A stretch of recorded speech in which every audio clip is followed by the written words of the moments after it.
கூடவே இருக்க வச்சு எவ்வளவோ போராடியும் பலன் இல்லாம போச்சே.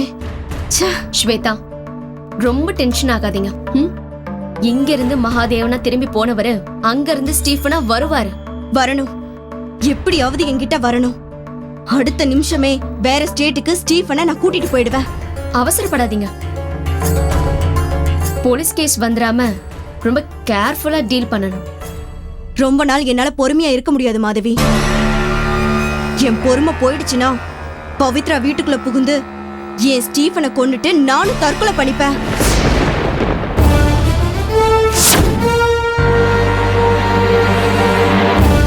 ஏங்க அப்படி புத்திக்கிட்டத்தனமா பேசிட்டு இருக்க? வாழ்க்கையிலேயே தாங்கிக்க முடியாத விஷயம் ஏமாற்றம் தான் சௌமியா. நம்ம மனசுல இருக்கிறவரை நமக்கு கிடைக்காம போயிட்டா அதுக்கப்புறம் வாழ்றதுல அர்த்தமே இல்ல.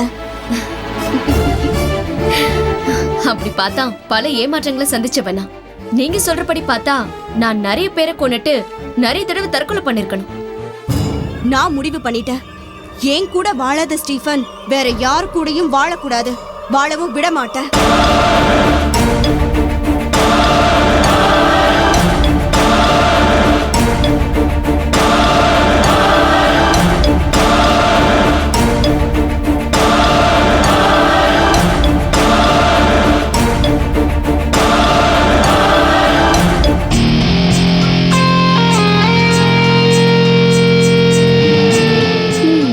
என்ன சௌமியா,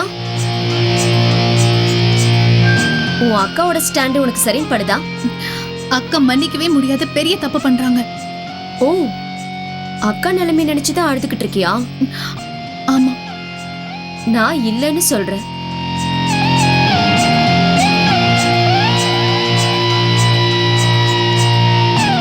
நீ கண் கலங்கி உட்கார்ந்துட்டு இருக்கிறத பார்த்தா நீயும் ஏதோ ஒரு வகையில பாதிக்கப்பட்டிருக்கிற மாதிரி தெரியுது. மாமா போனதுல எனக்கு ஒரு வகையில பாதிப்பு தான். ஓ, உன்னை டேமேஜ் பண்ணிட்டு போயிட்டாரா? சச்சா, மாமா ஜென்டில்மேன். நான் ஒருத்தனை லவ் பண்ண, இப்போ அவன் லவ் கட் பண்ணிட்டான். என்ன அவன் கூட சேர்த்து வைக்கிறேன்னு மாமா ப்ராமிஸ் பண்ணிருக்காரு. விட்டுட்டு போயிட்டான்ல, நீ விட்டுற வேண்டியதானே? அப்படிலாம் விட முடியாது. என்ன நீ உன் அக்கா மாதிரி அடம் பிடிக்கிற? விட்டுட்டு ஓடி போனவனை தேடி பிடிச்சு சேர்த்து வச்சா அது ஆர்டிபிஷியலா இருக்கும் சௌமியா. அவன் ஆசையை தீர்த்துக்கிட்டு மறுபடியும் எஸ்கேப் ஆயிடுவான். இப்பவும் அதுதான் நடந்திருக்கு. லவ் பண்ணா ரொம்ப நச்சரிச்சு அவனோட ஆசைக்கு என்னங்க வச்சுட்டான். இல்ல முடிஞ்சதுக்கு அப்புறமா என்ன அவாய்ட் பண்றான். அவ்வளவுதானே? நான் உனக்கு ஹெல்ப் பண்றேன். ஆனா நீ கெட்டு போன விஷயத்த என்கிட்ட சொன்ன மாதிரி வேற யார்கிட்டயும் சொல்லிடாத. நானே செத்துடலாமான்னு யோசிச்சுட்டு இருக்கேன். வெயிட் பண்ணு, அது கூட எப்ப பண்ணலான்னு நானே சொல்றேன். பின்ன அக்கா ஹெல்ப் பண்றேன்னு சொன்னதுக்கு அப்புறமும் நீ சூசைட் பத்தி பேசலாமா? ஹெல்ப் பண்றேன்னு ப்ராமிஸ் பண்ண மாமா இப்ப என் கூட இல்ல. அக்கா கிட்ட சொல்லலான்னு பார்த்தா அவங்க பிரச்சனையை தீர்க்க முடியாத பிரச்சனையா இருக்கு. இந்த லட்சணத்துல நான் யார்கிட்ட என் நிலைமை பத்தி சொல்லுவேன்? மாதவிங்கிற இந்த அக்கா கிட்ட சொல்லிட்டல, நான் பாத்துக்கிறேன். நாளைக்கே அவன் வீட்டுக்கு போலாமாக்கா? அவசரப்படாத, முதல்ல ஸ்வேதா பிரச்சனைக்கு ஒரு முற்றுப்புள்ளி வைப்போம். ஆமா, உன்னை காதலிச்சு ஏமாத்தின உன் பேர் என்ன? சுதாகர். சுதாகர், சரி, நான் பாத்துக்கிறேன். நீ போ. சரிக்கா.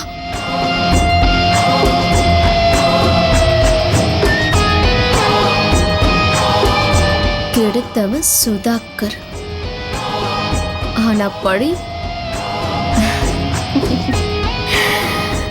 மாதவி. Countdown starts.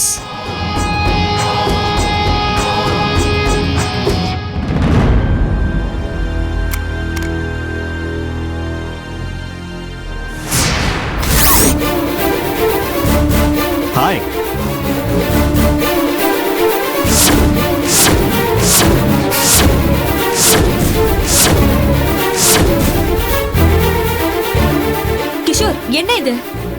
உன்னை பார்க்கணும்னு தோணுச்சு. ஏன் வரக்கூடாதா? வரக்கூடாது. ப்ளீஸ் இங்க இருந்து போயிடு. வீட்ல யாரும் இல்லைன்னு தெரிஞ்சுக்கிட்டு தான் வந்திருக்கேன். ஏ கிஷோர், என்ன பண்ற? தேவையில்லாம பிரச்சனை பண்ற. கிஷோர், கிஷோர், உனக்கு என்ன வேணும்? எங்க அம்மா வேற வந்துருவாங்க. ஆமா, உன் புருஷன் ஹரி எப்படி இருக்கான்? நீ எதுக்கு வந்தேன்னு சொல்லிட்டு முதல்ல கிளம்புற வழியை பாரு. விருந்தாளியை விரட்டுறதுலயே குறியா இருக்கியே. நீ விருந்தாளி இல்ல, விரோதி. முதல்ல இங்கிருந்து கிளம்பு. நீங்கள்லாம் ஒன்று சேர்ந்து என்ன ஜெயிலுக்கு அனுப்பிட்டீங்க. நான் ஜெயிலில் எவ்வளோ கஷ்டப்பட்டேன் தெரியுமா? நீ எங்களை எவ்வளவு கஷ்டப்படுத்தினு உனக்கும் தெரியும். நீ என்னை ஏமாத்தினதுக்கு நான் நஷ்ட ஈடு கேட்டேன். இது தப்பா? இப்ப எதுக்காக வந்திருக்கன்னு சொல்லு. உன்னை பார்க்க தான் வந்தேன். பார்த்தாச்சுல, கிளம்பு. நலம் விசாரிக்க வேண்டாமா? நான் ரொம்ப நல்லாவே இருக்கேன், போதுமா? கர்ப்பமா இருக்கியாமே, எத்தனாவது மாசம்? நான் உன்னை டச் பண்ணவே இல்லை. சோ நான் எந்த விதத்திலையும் உன் கர்ப்பத்துக்கு காரணம் இல்லை. அதை யாராவது உங்ககிட்ட கேட்டாங்களா? அது என் சொந்த விஷயம். உன் சொந்த விஷயம்னு நீ சொன்னாலும் நான் அதை கிளியர் பண்ணிக்கணும்ல. அதை யாரும் வந்து உங்ககிட்ட கேட்க மாட்டாங்க. முதல்ல இங்கிருந்து கிளம்பு. ஆமா, நீ கர்ப்பமாகி இன்னையோட எத்தனை நாள் ஆகுது? அதெல்லாம் உனக்கு எதுக்கு? எத்தனை நாள்னு நீ சொன்னா உன் கர்ப்பத்துக்கு யார் காரணம்னு என்னால கரெக்டா சொல்லிட முடியும். ஏ கிஷோர், நீ ஓவரா பேசிட்டு இருக்க. உனக்கு தேவையில்லாததை பத்தி எதுக்கு கேக்குற? நமக்கு இன்னும் டைவர்ஸ் ஆகலையே இந்திரா. நான் கேள்வி கேட்காம வேற யார் கேள்வி கேட்பாங்க? சட்டப்படி நம்மளோட மேரேஜ் எப்போ செத்து போச்சு. சும்மா டைவர்ஸ் ஆகலன்னு சொல்லி மிரட்டாத. அதுக்காக உன் கர்ப்பத்துக்கு யார் காரணம்னு நான் தெரிஞ்சுக்க கூடாதா? நான் என் ஒழுக்கத்தை உயிரா நினைக்கிறேன். என் கர்ப்பத்தை பத்தி தப்பா பேசினா நான் போலீஸ்க்கு ஃபோன் பண்ணிடுவேன். ஷூர், நான் ரெடி. போலீஸ் மூலமா தான் உன் கர்ப்பத்துக்கு யார் காரணம்னு தெரிஞ்சுக்க முடியும்னா அப்படியே செஞ்சிருவோம். கால் த போலீஸ். ஏன் கிஷோர் என்ன இப்படி டார்ச்சர் பண்ற? நான் கர்ப்பமே கிடையாது, போதுமா?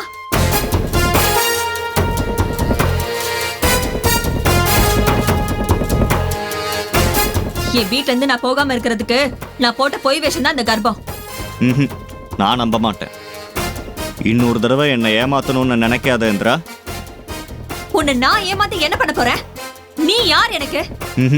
சரி, நான் வந்த விஷயத்த சொல்லிடுறேன். சொல்லிட்டு சீக்கிரம் கிளம்பு. நான் கூப்பிடுறப்பெல்லாம் நீ வரணும்.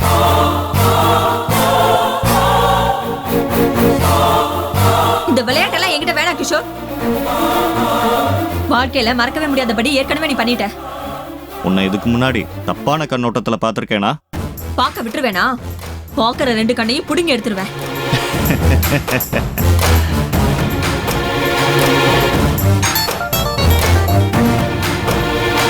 என்ன ஹரி, உன் பொண்டாட்டி கர்ப்பம்னு சொன்னாங்க?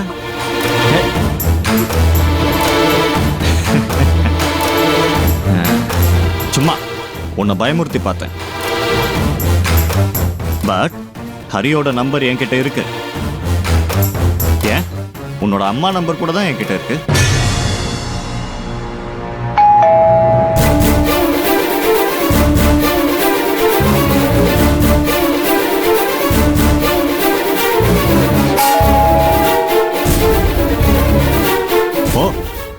இந்திரா, போய் கதவை தர.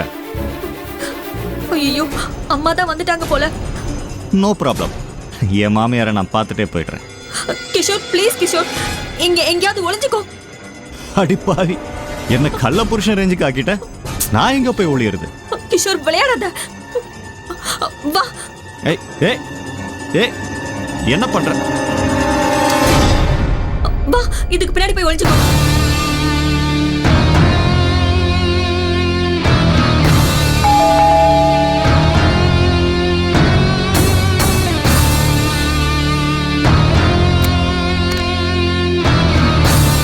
என்ன பண்ணிட்டு இருந்த இவ்வளவு நேரம்? தூங்கிட்டேமா. யார் வந்திருக்கா? யாரும் இங்க வரலையே. அப்ப இந்த செருப்பு யாரோடது?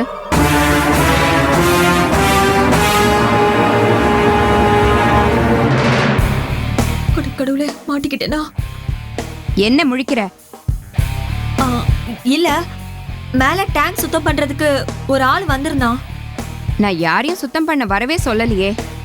ஆமா, நான் கூட இதே கேள்விதான் கேட்டேன். நான் கேட்ட டென்ஷன்ல செருப்பு போடாம போயிட்டான் போல. ம்.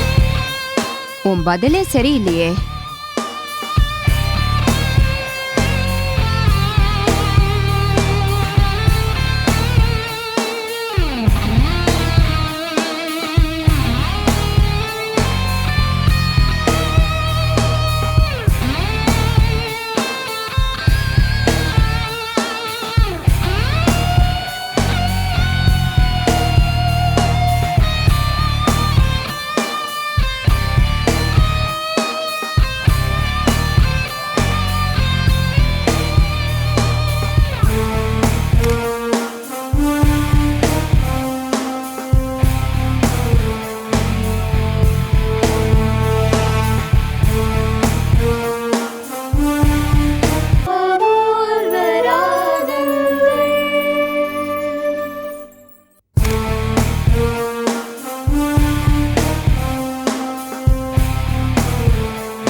செருப்பு போட்டு வந்தவன் எப்படி போறப்ப செருப்பை விட்டுட்டு போனா? நான் தான் முதல்ல சொன்னேன்லம்மா, நான் எதுக்குமா உங்ககிட்ட போய் சொல்ல போறேன்? அதான் வீடு ஃபுல்லா தேடி பார்த்துட்டல. சரி, எனக்கு ரொம்ப டயர்டா இருக்கு, நான் ரூமுக்கு போறேன்.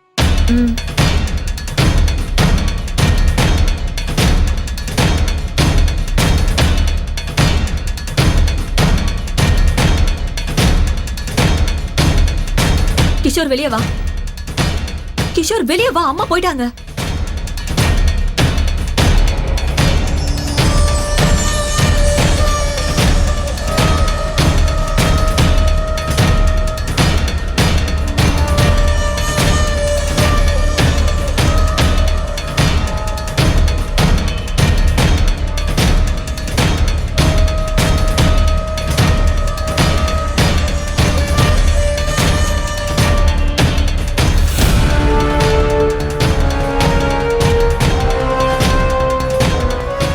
காணமே, எப்படி போயிருப்பான்?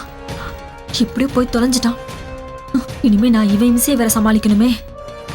எனக்கு மட்டும் ஏன் இப்படி எல்லாம் நடக்குது?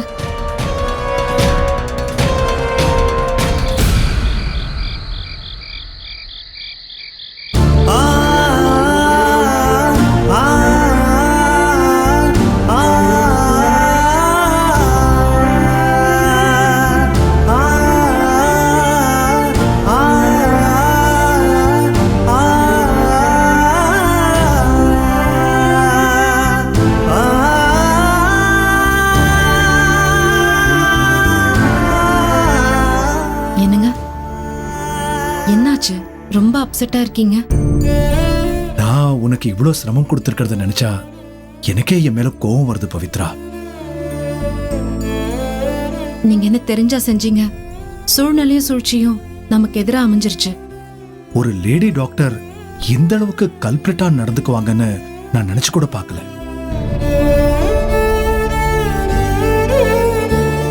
என்னோட பெஸ்ட் ஃப்ரெண்டா இருந்துகிட்டே எனக்கு துரோகம் செஞ்சதான் என்னால ஜீரணிக்கவே முடியல. மாதவி பேச்சை கேட்டுக்கிட்டு ஸ்வேதா இப்படி எல்லாம் பண்ணுவான்னு நான் எதிர்பார்க்கவே இல்லை. இனிமே உன்னை விட்டு நான் பிரியவும் மாட்டேன், உனக்கு எந்த சிரமத்தையும் தர மாட்டேன். இனிமே நமக்குள்ள பிரிவே வராதுங்க. நம்ம ஒரு பெரிய டூர் பிளான் பண்ணுவோமா? உங்க ஃப்ரெண்ட்ஸ் கூட நீங்க மட்டும் போயிட்டு வாங்க. ஏய், நீயும் நானும் போகலான்னு சொன்னா என்ன மட்டும் தனியா போக சொல்ற? நான் வர முடியாது. ஏன்? இப்பதான் 4 மாசம் முடிஞ்சிருக்கு. ஓ, லாங் டூர் போனா ரொம்ப கஷ்டம். சாரி பவித்ரா, நம்ம ஜூனியரை பத்தி நான் யோசிக்கவே இல்லை. வயிறு இன்னும் பெருசாகல, அதான் உங்களுக்கு தெரியல. சோ நான் மட்டும் டூர் அடிக்கணும் இல்லையா? மனசை ரிலாக்ஸ் பண்ணிட்டு வாங்க. நம்ம புது வாழ்க்கைய புத்துணர்வோட ஸ்டார்ட் பண்ணலாம். நீ சீக்கிரமா என்னோட வாரிசை பெத்து கொடு, அதுக்கப்புறம் நம்மளோட லைஃப் எங்கேயோ போயிடும். குருஜியோட அருள் வாக்குப்படி மகாதேவனும் பவித்ராவும் ஒண்ணு சேர்ந்துட்டாங்க. அவங்களுக்கு இனி எந்த பிரச்சனையும் வராது இல்லம்மா? ஏமா அப்படி கேக்குற?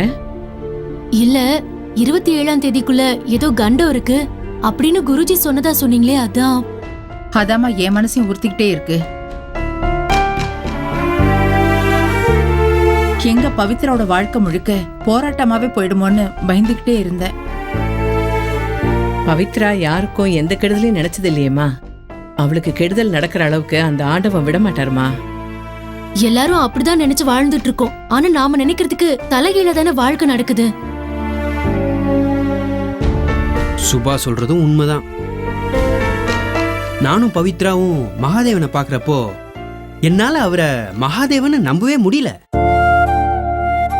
ஆனா பவித்ரா முழுசா நம்புனா. அவளோட நம்பிக்கை இன்னைக்கு உண்மையாயிடுச்சு. ஸ்வேதா கிட்ட இருந்து மகாதேவனை நம்ம மீட்டிட்டு வந்தாலும் அவருக்கு நம்ம யாருன்னு அடையாளமே தெரியலையே. எப்படி சொல்லி புரிய வைக்க போறோம்னு ரொம்ப பயமா இருந்துச்சு. ஆமாப்பா, நான் உன் பாட்டி பாட்டின்னு சொல்றேன், என்ன அடையாளம் தெரிஞ்ச மாதிரி காமிச்சுக்கலையே. ஆனா அந்த ஸ்வேதா பொண்ணு எங்களை வெளியே துரத்துறதுலயே குறியா இருந்தா. அப்பவே எனக்கு சந்தேகம் வந்துச்சு, அந்த ஸ்வேதா ஒரு ஃப்ராடா இருப்பான்னு. ஆனா பவித்ரா அந்த ஸ்வேதாவை ரொம்ப நம்புறாளே. அவ யாரதான்ப்பா நம்பல? எல்லாரையும் நம்பி ஏமாந்ததுக்கு அப்புறம் மன வருத்தப்பட்டு என்ன பிரயோஜனம்? சரி விடுங்கம்மா, நடந்ததை நினைச்சு பேசிக்கிட்டே இருக்கிறதுனால எந்த பிரயோஜனமும் இல்ல. இனிமே பவித்ராவுக்கு எந்த பிரச்சனையும் வராம நாம பாத்துப்போமா. அறிவு, ஐயர்கிட்ட பேசிட்டியாப்பா? ஆல்ரெடி பேசிட்டேன். அவரும் ஒரு லிஸ்ட் கொடுத்துருக்காரு. ஹோமம் பரிகாரம் ஏதாவது செய்யணுமான்னு கேட்டியா? அதெல்லாம் காலையில வந்து பேசி முடிவு பண்ணிக்கலாம்னு சொல்லிட்டாரு. அம்மா, ஹோமம் பண்றதா இருந்தா சூரிய உதயத்துக்கு முன்னாடியே பண்ணணும். ஐயர் எப்ப வந்து நாம எப்ப ஹோமம் பண்றது? குழப்பமே வேண்டாம், ஐயர் காலையில வந்ததும் பேசிக்கலாம் என்ன? சரி. ஆமா, மகாதேவனும் பவித்ராவும் எங்க? மாடியில இருக்காங்கம்மா. கோகிலா, முதல்ல இந்த விஷயத்தை நாம போய் உங்ககிட்ட சொல்லிட்டு வந்துடலாம் என்ன? வாங்க. வா.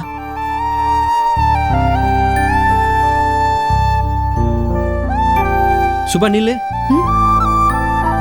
உங்க அம்மா எங்க? அவங்க எப்பவோ சாப்பிட்டு படுத்துட்டாங்க. சாப்பிட்டு படுத்துட்டாங்களா? இவ்வளோ சீக்கிரம் தூங்க மாட்டாங்களே. அதுவும் இன்னைக்கு எந்த பிரச்சனையும் பண்ணாம எப்படி தூக்கம் வருது? எங்க அம்மாவை குறை சொல்லலைன்னா உங்களுக்கு தூக்கமே வராதே. அது இல்ல, மகாதேவன் வீட்டுக்கு திரும்பி வந்துட்டாரு. ஆனா உங்க அம்மா அவரை பார்த்து பேசின மாதிரி தெரியலையே. அதெல்லாம் அவங்க பார்த்து பேசிட்டாங்க. எப்போ? மத்தியானம். லஞ்சு சாப்பிட்டதும் நானும் மாப்பிள்ளையும் தான் பேசிட்டு இருந்தோம். உங்க அம்மா வரவே இல்லையே. இப்ப என்ன, எங்க அம்மா பார்க்கலன்னு உங்க மாப்பிள்ளை கேட்டாரா? ஓஹோ, அப்போ மகாதேவன் திரும்பி வந்ததுல உங்க அம்மாக்கு சந்தோஷம் இல்லை, அப்படிதானே? அப்படிலாம் இல்லங்க. வேற எப்படி? நானே போய் கேட்டு வரேன். ஏங்க வேண்டாம் வேண்டாம். ஏன்? வேணா விட்டுருங்களேன். அதான் ஏன்னு கேக்குறேன். அப்போ பவித்ரா நல்லா இருக்கிறது உங்க அம்மாக்கு பிடிக்கல, அப்படிதானே?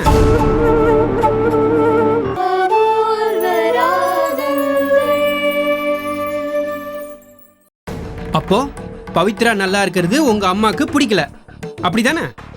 ஐயோ, அப்படிலாம் இல்லங்க. வேற என்ன சொல்லி தொலை. உங்க மாப்பிள்ளை வந்ததுனால திருப்பி எங்க துரத்திடுவாங்களோன்னு அவங்க பயப்படுறாங்க. பயந்து உள்ளே இருந்தா சரியா போயிடுமா? எல்லாரும் இருக்கிறப்போ அவங்களும் இருந்தா சும்மா இருக்காம ஏதாவது பேசிடுவாங்க, பிரச்சனை ஆயிடும். அதனாலதான் வெளியே வர வேண்டாம்னு சொல்லிட்டேன். நல்லது, அப்படியே உள்ளே இருக்கட்டும். இருக்கிற கொஞ்ச நாளாவது நிம்மதியா இருக்கும். எப்ப பார்த்தாலும் எங்க அம்மா பத்தி ஏதாவது சொல்லிட்டு இருக்கிறது.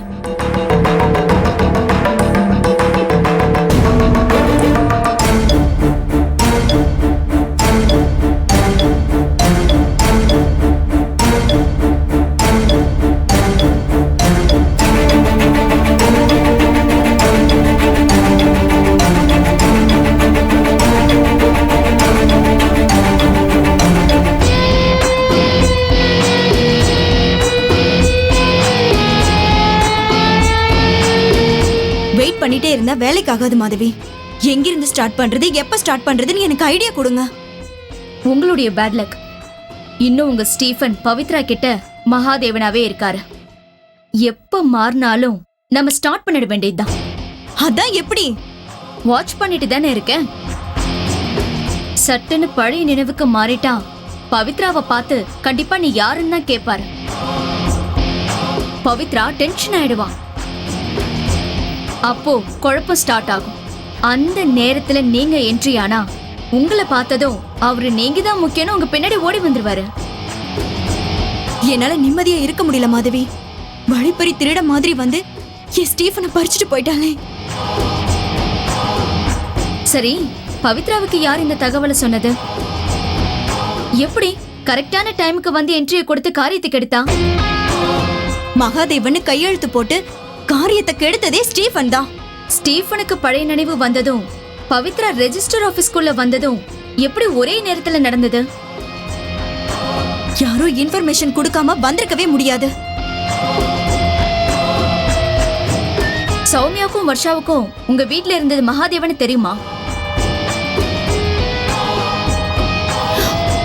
தெரியாதுன்னு நினைக்கிறேன். சௌமியாவும் வர்ஷாவும் பவித்ரா மேல இருந்த புது பாசத்துல சொல்லி இருக்கணும். சான்ஸே இல்ல மாதவி. நானே அவர் யாருன்னு தெரியாம தான் வாழ்ந்துட்டு இருந்தேன். எப்போ இவர் ஸ்டீஃபன் இல்லைன்னு கண்டுபிடிச்சிங்க? பவித்ராவோட நோட்டீஸ் தான் அதை காட்டி கொடுத்துச்சு. பட் அதுக்கு முன்னாடி நான் அவ வீட்டுக்கு போயிருக்கேன். பவித்ராவும் என் வீட்டுக்கு வந்திருக்கா. ஆனா எப்படி என் ஸ்டீஃபனை பார்க்காம போனான்னு தான் தெரியல. ஒரே உருவ ஒற்றுமையில இருக்கிறதுனால என் புருஷனை பவித்ரா கடத்திட்டு போயிட்டான்னு ஒரு கம்ப்ளைண்ட் பண்ணிடலாமா? மகாதேவனா இருக்கிறவரு நான் ஸ்டீஃபன் தான். பவித்ரா யாருன்னே தெரியாதுன்னு சொன்னா நமக்கு சாதகமா இருக்கும். ஆனா என்ன பார்த்து இவ யாருன்னு தெரியாதுன்னு சொல்லிட்டா நான் மறுபடியும் அவமானப்பட வேண்டியதுதான். இது தேவையா? சரி, உங்ககிட்ட இருந்தவர் மகாதேவன்னா உங்ககிட்ட இருக்க வேண்டிய உங்க புருஷன் எங்க? அதான் தெரியல. அது எப்படிங்க ஸ்வேதா? ஒன்னா வாழ்ந்தவரை பத்தி கவலையே படாம இன்னொருத்தி புருஷனோட நீங்க வாழ்ந்தீங்க. அதான் சொன்னல, பவித்ரா நோட்டீஸ் கொடுத்தப்பதான் தெரியும்னு. அப்படின்னா அவரையும் உன் புருஷனா தோணல? நோட்டீஸ்ல இருந்த மாதிரி உன் புருஷனா இருந்திருக்கலாம்ல. ஆனா பவித்ரா கண்டுபிடிச்சு வீட்டுக்கே வந்துட்டாளே. அப்போ நீங்க வாழ்ந்தது உங்க புருஷன் கூட இல்லைன்னு உங்களுக்கு முன்கூட்டியே தெரியும், அப்படிதானே?